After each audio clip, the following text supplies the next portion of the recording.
Hi,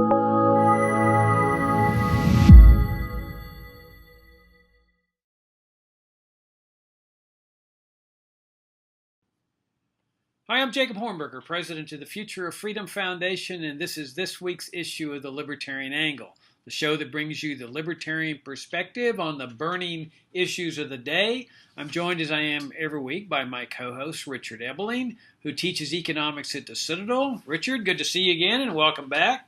Yeah, it's great to be with you and our viewers and listeners. I always appreciate that they take the time out of their busy day to spend part of it with us. Yeah, and we missed you last week. You were away at Francisco Marroquin University. Why don't you give us a little recap of what you did there and how things went?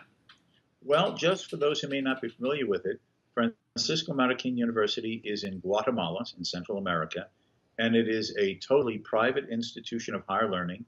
It's now about 50 or 60 years old, I guess, Jacob, certainly about 60 years old, founded by an outstanding Guatemalan businessman and advocate of freedom, Manuel Ayau. It was his vision for a private university that would be a true school of academic learning in a wide variety of fields, but would be philosophically grounded in the principles of classical liberalism and free market capitalism. And now that is what is there. It's widely respected in terms of accreditation and quality of schooling. They even have a dental school and a school of medicine throughout Latin America. And I and my wife were very graciously invited down there. Both of us were giving lectures. And I, of course, were giving lectures on a variety of themes on Austrian economics, on political economy, public policy, and monetary economics from the Austrian perspective. And at some point in the future, those lectures will be up on the Francisco Marroquin website and through them on YouTube, offering that to the wider public. Anyone who isn't familiar with Francisco Marroquin and who is interested in these things worldwide should take an interest in it, because they are a powerhouse of liberty. If I can just give one example, for those of our viewers and listeners who are interested in the great heroes of freedom, they actually have 2 mandatory classes for everyone who attends Francisco Marroquin, even if they're in the School of Dentistry or the School of Medicine. What are the 2 courses? The Social Philosophy of Ludwig von Mises and the Social Philosophy of F.A. Hayek. If you don't pass those, you don't pass with your degree. So that's the type of environment in which these students learn. Though, of course, separate from that philosophical aspect, they stand very high on academic accreditation throughout Latin America. And a large number of the courses, if not a majority of them, are actually taught in English. Yeah, they're just an absolutely fantastic school. I, too, had the honor of giving some lectures there several years ago, and I recall they have like the Ludwig von Mises library and the Friedrich Hayek auditorium and the Bastiat room, and it really is impressive if you're a libertarian and an Austrian economist. So as soon as you get the videos, let us know, and we'll link to them on our website and FFF Daily. One of the great things is that the invitation was sort of inspired, wasn't it, by your book on Austrian economics, your ebook that you did for FFF, along with that video series that you did for us. Yes, absolutely. In fact, this is our second trip there in less than a year. The book on Austrian economics and public policy, which FFF sponsored the publication of as an ebook, which has been doing exceptionally well on Amazon and is downloadable at an extremely attractive low price. That came out, if you recall, at the end of August of 2016. And that inspired actually for us to be invited down to give a comparable set of lectures on these themes last November. And those lectures were so well received that that's why we were invited back last week to do it again. Yeah, well, your first 3 days of the week down there, so that the students would all have access to your ebook, we gave it away for free on Amazon. And so hopefully that inspired some of the students to download it and read it.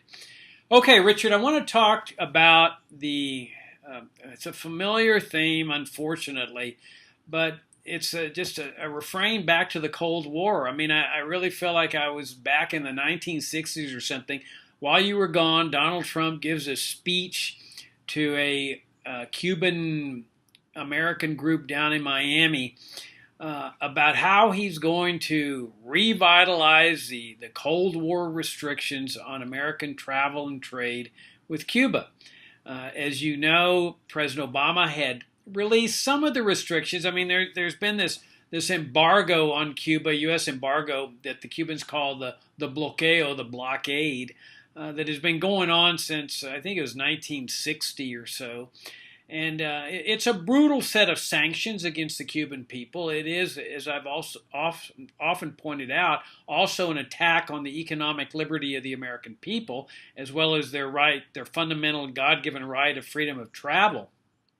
Well, but Obama was at least moving in a positive direction, making it easier for Americans to travel there, to spend money there, without asking the U.S. government for permission, without risking a criminal prosecution. He was opening up investment opportunities. It wasn't a complete lift into the embargo. Only Congress can do that. But at least it was moving and finally in a positive direction. He also established formal diplomatic ties with embassies in both countries. Well, now Trump is reversing all these things, pandering to many of the Cuban exiles or the Cuban Americans that are still longing for regime change, and pandering also to the CIA and the Pentagon, who have had a decades-long obsession with regime change in Cuba. And so he's clamping down. He's saying no, that Americans will not be as free as they were under the Obama administration. That there's certain people that can still go, people with relatives there, and send money there. But in other words, he's reversing everything. And in his speech, it was a classic Cold War, that here you've got this communist regime, that it's clamping down on civil liberties, won't allow elections, and jails people, all of which doesn't come as a surprise to anybody that there's a dictatorial regime there. But the irony, and I see there's many ironies I see in this, as well as instances of hypocrisy. I mean, here he is clamping down on the freedom of the American people. I mean, freedom of travel is a fundamental right. Economic liberty, the right to spend your money wherever you want, is a fundamental right. So he's saying, in order to punish the communist regime, I'm going to institute the same types of controls on the economic liberty of the American people.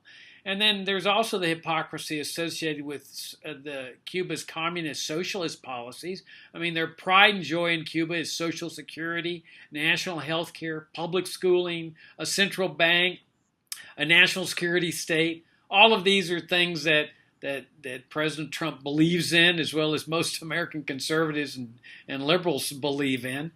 You've got also the hypocrisy associated with the normalization of relations with Vietnam. This is just as much a communist regime as Cuba is. And you've got the Pentagon and the CIA embracing the communist regime in Vietnam, trying to get military bases there, working out partnerships with them on military cooperation. China is a communist regime. There's normalized relationship. There's trade. So, I mean, all of this is just hypocrisy and really an attack on the freedom of the American people. What do you think, Richard? Well, let's look for our viewers and listeners. Let me sort of complement some of what you said, but with a little bit of historical context, if I may. Fidel Castro came to power on January 1, 1959, after a guerrilla war that had been extended and going on for about 2 or 3 years in the mountains of eastern Cuba at first. How did he get support for his revolution? Because there was an authoritarian dictator named Fulgencio Batista, who basically ran the government on the basis of what today we have come to call crony capitalism. Crony capitalist connections between government and special interest groups within Cuba, and certainly with foreign investors as well. The regime was highly corrupt and sometimes could be brutal towards dissidents. Castro came to power promising to overthrow Batista and to then initiate a democratic regime, a regime that would be open and would eliminate the privileges and abuses that had occurred under the Batista years. But what soon followed was it was very clear that Fidel Castro was, in a literal sense, a card-carrying communist. Within a short order, he began implementing the entire Marxist catalog or menu of policies: nationalization of the means of production, imposition of various forms of planning and regulation and control, the attempt to remake the citizens of Cuba through mind control and action control, dogmatic propagandizing and indoctrination through the schooling system and the educational system, uh, little sort of informers and spies in every little corner and nook and cranny of every community in Cuba, not just in Havana, but throughout the country. This was merely just a copying of the template seen in every communist regime, beginning in the Soviet Union under Lenin and Stalin and wherever the communist form of government was extended. There's absolutely no way to view the regime first of Fidel Castro and now his brother Raul than a despicable Marxian-inspired totalitarian regime. Now, a major feature of every such centrally planned collectivist system is not only the centrally planning, as I was explaining, of the economy, but thought control, the manipulation of people, what they believe, what they know, what they consider good or bad, to make good little robot obedient serfs to the Marxian masters. That is why every communist country has closed off their country as best as they can from outside, quote, bourgeois evil influences. The political, cultural, and economic autarkic state for the control of populations has been the hallmark of every Marxian regime. Now, what is an avenue for a free society to be able to have an opportunity to interact with people who are so enslaved by their own governments? It is the ability of the citizens of a free country to be able to find ways, if they find it personally interesting or ethically good or economically advantageous, to go to such regimes, see what communism is like, realize what the alternative has been now for 100 years still, and how despicable and inhumane such a system it is. But the extent that an American, for example, could have been able to travel to Cuba and travel even under the watchful eyes of the handlers and the manipulators and the secret police, Cubans would have met some Americans. They would have been reminded what a free society could be like, however minimally, just seeing how an American is dressed, the amenities of a wristwatch or the style and quality of their clothes, the types of questions or things that they might be interested in. And to the extent that communist regimes sometimes, because of their own economic decay and stagnation, has allowed some sort of joint foreign investment in, it would have enabled Cubans to see more clearly and evidently what their life could be like, could have been like, if not for communist tyranny. Yes, everything that you've said, Jacob, is right. It is an abridgment of every American's freedom if the government tells them where they can travel, with whom they can do business, how they may spend their own money, and therefore guide their own lives in their own peaceful affairs, both at home and abroad. Absolutely right. But we should not forget what this has cost on the other side, the Cuban people, who, if an American had been able to invest over these decades, even under the straitjacket of what the communist regime would have allowed, that would have been Cubans who would have been able to have some minimal better job opportunity, some minimal better standard of living with whatever the government allowed them to keep from being employed in such a joint venture with foreign companies. They would have seen what the productive capacity of a free market economy is. They would have had access through beneath the surface of interacting with Americans more. Literature, books, videos, conversation, and would have awakened and deepened the Cuban appreciation of all that they had lost due to the subterfuge of a Marxist tyrant who denied them freedom after saying he was opposing a previous tyrant in the name of liberty that was betrayed. So this has been an abridgment of freedom of choice and opportunity on both sides of that strait between Key West and Havana. And it's been a tragedy and an abridgment of liberty on both sides of that strait. Yeah, I'm glad you mentioned Batista because that this is their concept, the U.S. officials' concept of what the freedom that they want to bring to Cuba. I mean, the U.S. control over Cuba goes all the way back to the Spanish-American War, 1898, where the U.S. double-crossed the Cuban people. They said, oh, we're going to help you gain your independence from Spain. And as soon as Spain surrendered, the U.S. says, oh, well, we lied to you. Now you're under our control. And they did the same thing with the Philippines, same thing with Puerto Rico. And so you've had this long obsession. That's how the U.S. ended up with Guantanamo Bay. They forced the Cubans to sign this lease for a nominal amount, giving up part of their property. And so you've had this succession of dictators, U.S. supported dictators, pro-U.S. dictators, and through it all, including Batista, U.S. officials couldn't care less what Batista was doing to the Cuban people. I mean, this is the standard for U.S. relationship with dictatorial regimes. As long as that regime is pro-U.S. on the international arena, the U.S. lets them have a license to do whatever they want to their own citizenry. So here was Batista that had made a bargain with the mafia, which was one of the most criminal organizations in the world. In fact, the great amount of heroin, as the History Channel is now showing in a remarkable video series on the drug war, which I highly recommend for people to watch. It's a 4-part series. They're pointing out in this series that the mafia was running heroin. They were the biggest supplier of heroin, and they were doing it through Cuba, because Batista had made a deal with the mafia to run the casinos in Havana. And to give you an example of how brutal Batista was, his forces would go out and kidnap young girls, minors, in the villages in Cuba and bring them in to serve as sexual mates for well-heeled customers at the mafia's casinos. It was like a perk of doing business at that casino. And the man, of course, would just rape the minor. And this was done with impunity. This is the kind of man Batista was. So when Castro and other people began rebelling against this tyranny, I mean, if anybody objected, Batista would just throw them in jail. So in principle, there really wasn't any difference between the tyranny that Batista had and any other dictator, including Castro. But there's this conception the U.S. has that if the dictator's pro-U.S., like Pinochet, or the Egyptian dictatorship now, that somehow or another that's more palatable, that's pro-freedom. Well, it's not.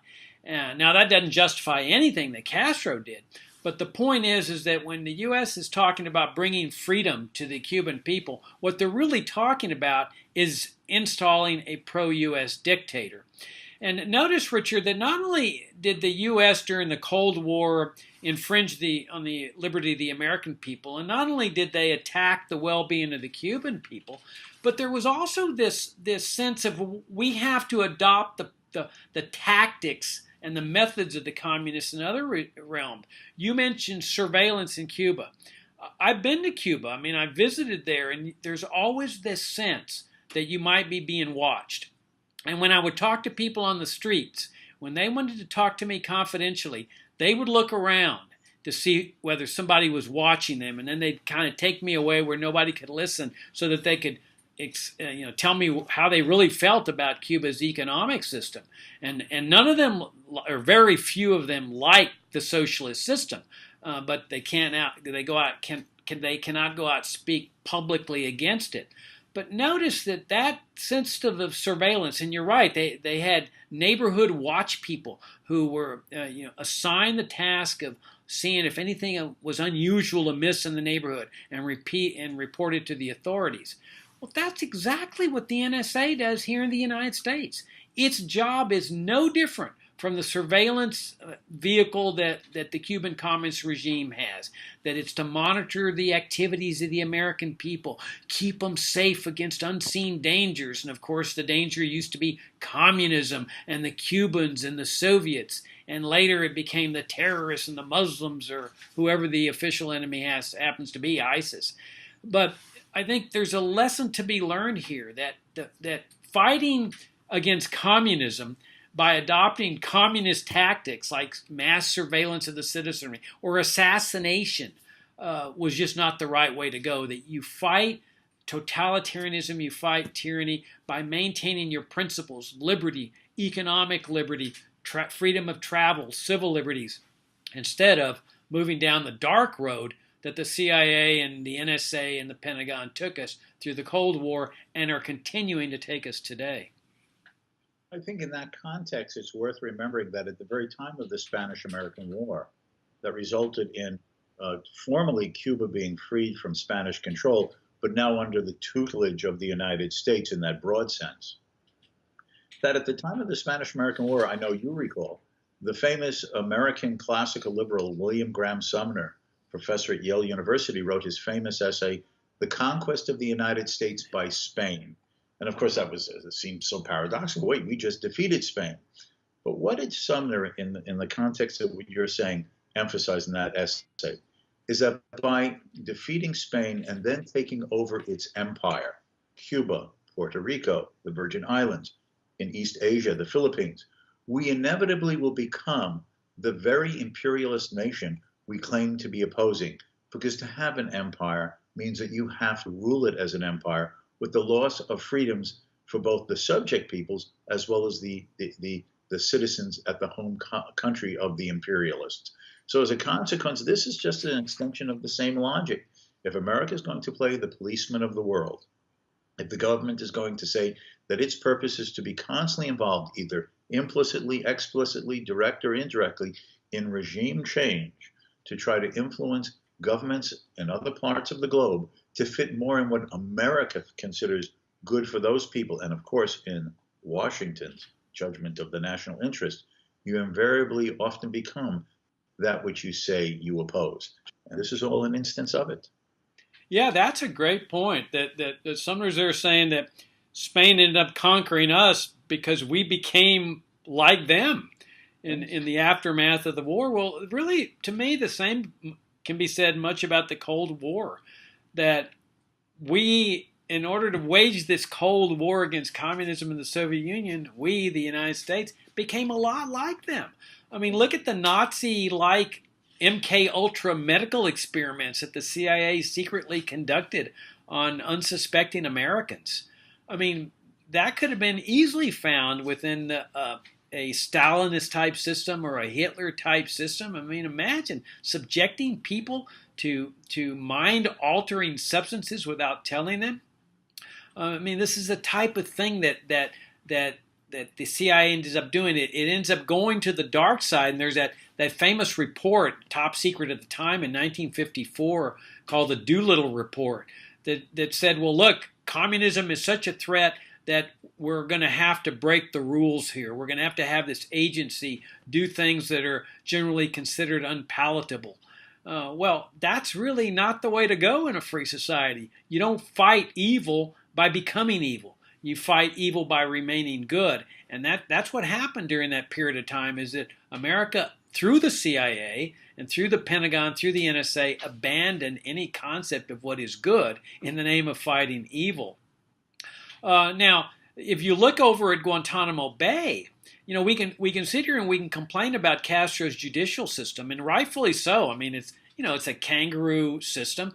The government's going to convict whoever they want convicted. They're going to incarcerate whoever they want incarcerated. But notice what happens over on the American side of Guantanamo Bay. It's a mirror image of that kind of system.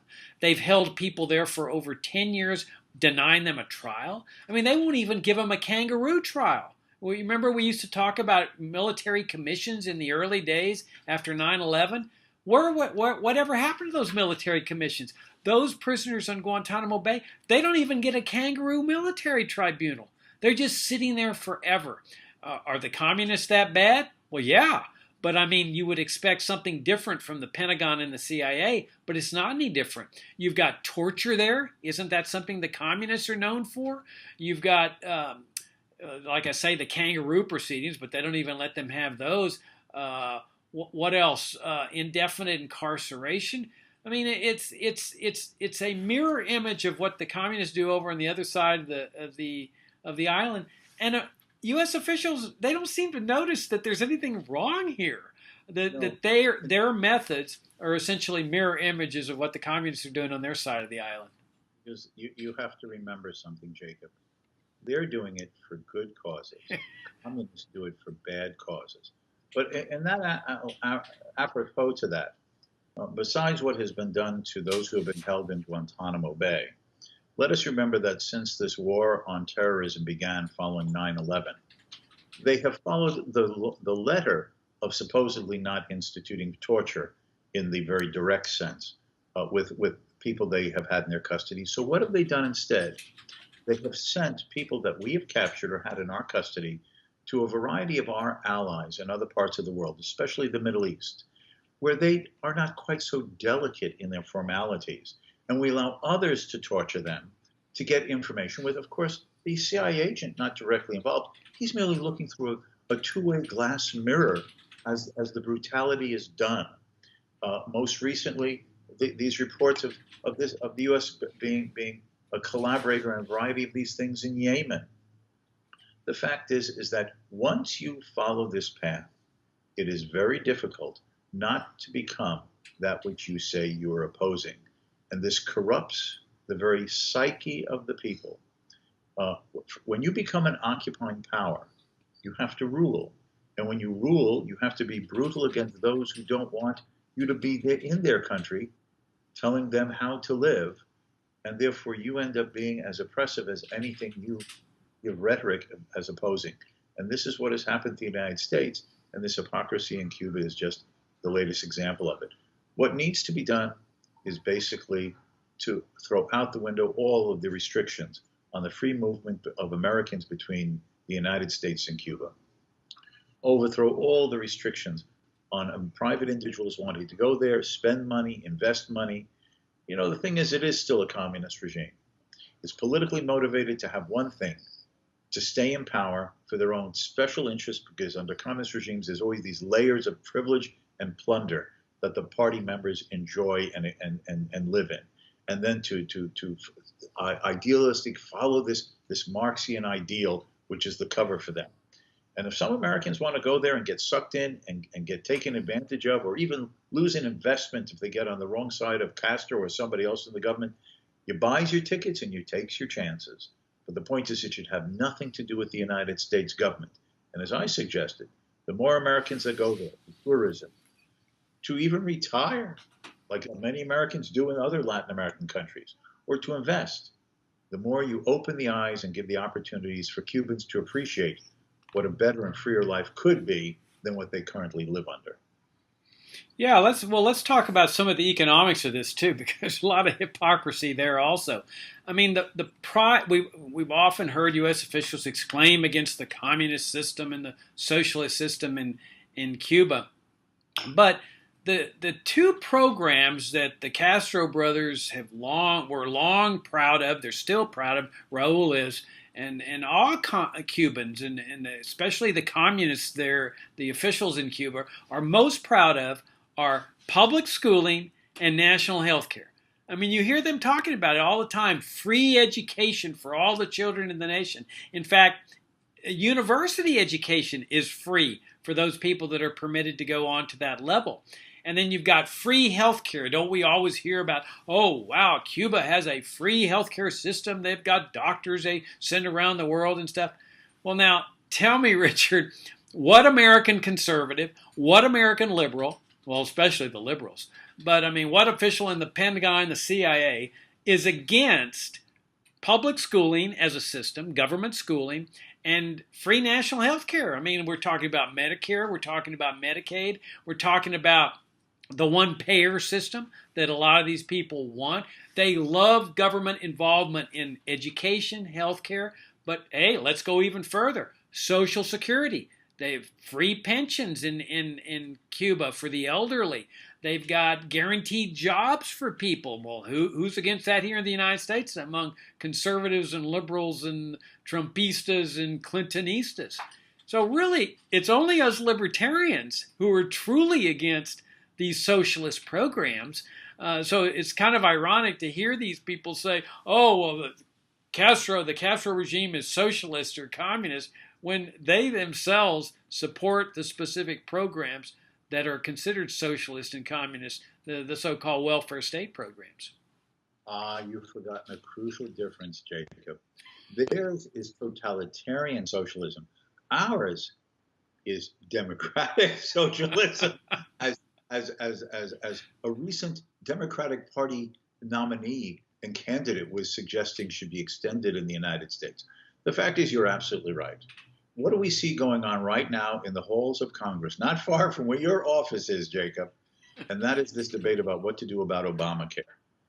Now, there's been a lot of rhetoric by the Republicans over the last several years. Obamacare needs to be repealed, get government out of healthcare and the health insurance business. But what is happening? You find that even the most staunch conservative Republicans, and obviously the moderate Republicans are only one step to the right to the liberal Democrats, they're not willing to give this up. Well, wait a minute. There has to be Medicare guarantees, and there have to be preconditioned mandates, and you have to demand that insurance companies keep children insured on their parents' policies until they're 26 or 27 years old, and. The fact is that when you put it in the terms that you're expressing, and which seems to be only highlighted by libertarians and classical liberals nowadays, it reminds us how far the entire world has traveled down the socialist road. Now, does it matter whether you're living under a totalitarian socialist regime versus a democratic socialist type regime? Well, let's face it, you and I can be doing this. You don't get to do this in Cuba or in North Korea. There is those differences, and in fairness, we have to admit it. But the fact is, in the essence of what you view, the duty, responsibility, and role of government, the core premise is the same, that individuals are not to be completely free to make their own choices on the careers to follow, the income to be earned, and how they will peacefully and freely spend their income to achieve the goals that they set for themselves and their families in the free exchanges of a competitive marketplace. It is the state preempting that. We know the health care you should have. We know the retirement you should have. We know the education your children should have. We know.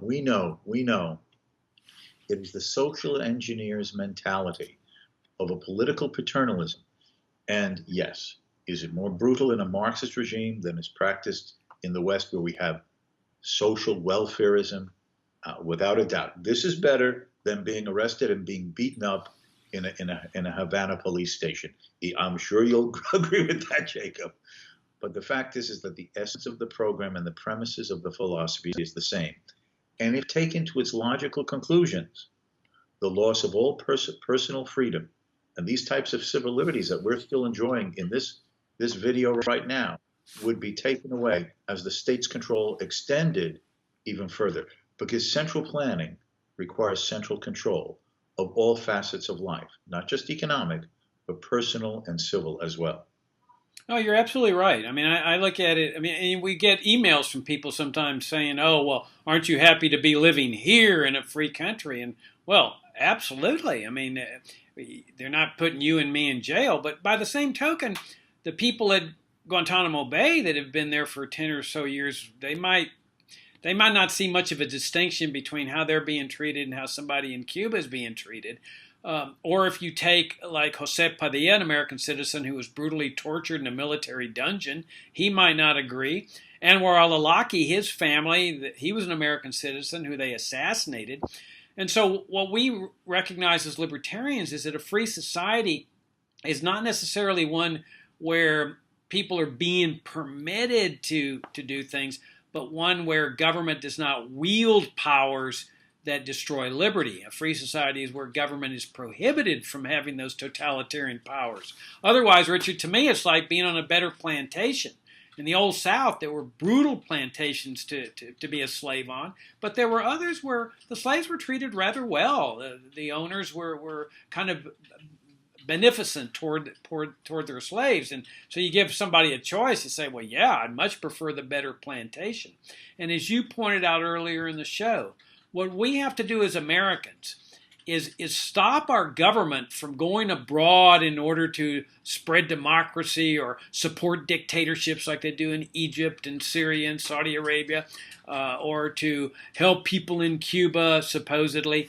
That what we as Americans need to do is rein in our government and lead the world in the restoration of liberty here at home. I mean, that's the best thing we could do for the world, is to show the world how a people peacefully and through the power of ideas and through the power of the political process achieve the genuine freedom. Not only the freedom to speak out and protest and have shows like this, but the freedom to do what you want with your own money and to travel wherever you want. Freedoms that Donald Trump and other U.S. officials have long attacked with respect to Cuba. Absolutely.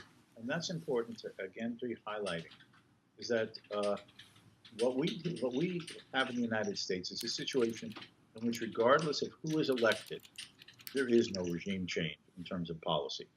Is Donald Trump different than Hillary Clinton? One can make a lot of distinctions between the two of them, other than biological distinctions. Of course, assuming we are allowed to make such biological distinctions anymore in a politically correct world. If Donald Trump wants to call himself her and Hillary wants to call herself his, I guess we'd have to respect that nowadays.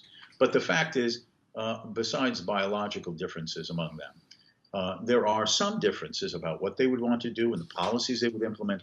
But the core premise of whoever would have been elected in November last year, as whether it was Hillary or Trump, the guiding principle would be that government has the duty and responsibility in many and a growing number of facets of life, right here in the United States, to tell people how to live, how they may interact with others, and how they can plan their own future. Both represented political paternalism and social engineering. And as long as that underlying premise is accepted and is viewed as acceptable by, unfortunately, too many of our fellow citizens, we will continue to move down a road to serfdom, the end result of which has a logical implication and a regime not much different than the one we say we deplore in Cuba. Yeah, I mean, that's why we've often said as libertarians, there's really not a dime's worth of difference between liberals and conservatives, Democrats and Republicans, because they both support the concept of the welfare state, which is really socialism. It's a variation of socialism, central planning, government regulation, the drug war, and of course the whole warfare state, foreign policy of interventionism, empire, and all of the dark side activities that come with it. On that note, Richard, we're out of time. For those of you that are just becoming acquainted with the Future of Freedom Foundation, come and visit our website at fff.org. We run a great weekly article by Richard Ebeling every Monday morning in our FFF Daily, which we invite you to subscribe to. It's free. We also have a monthly publication called The Future of Freedom. And come and visit us. We have some fantastic videos. We just had a great conference called the National Security State in JFK. We're posting those videos now. So come and see us at FFF.org, and we look forward to seeing you all next week. Richard, good to see you again, and see you next week. So until next time.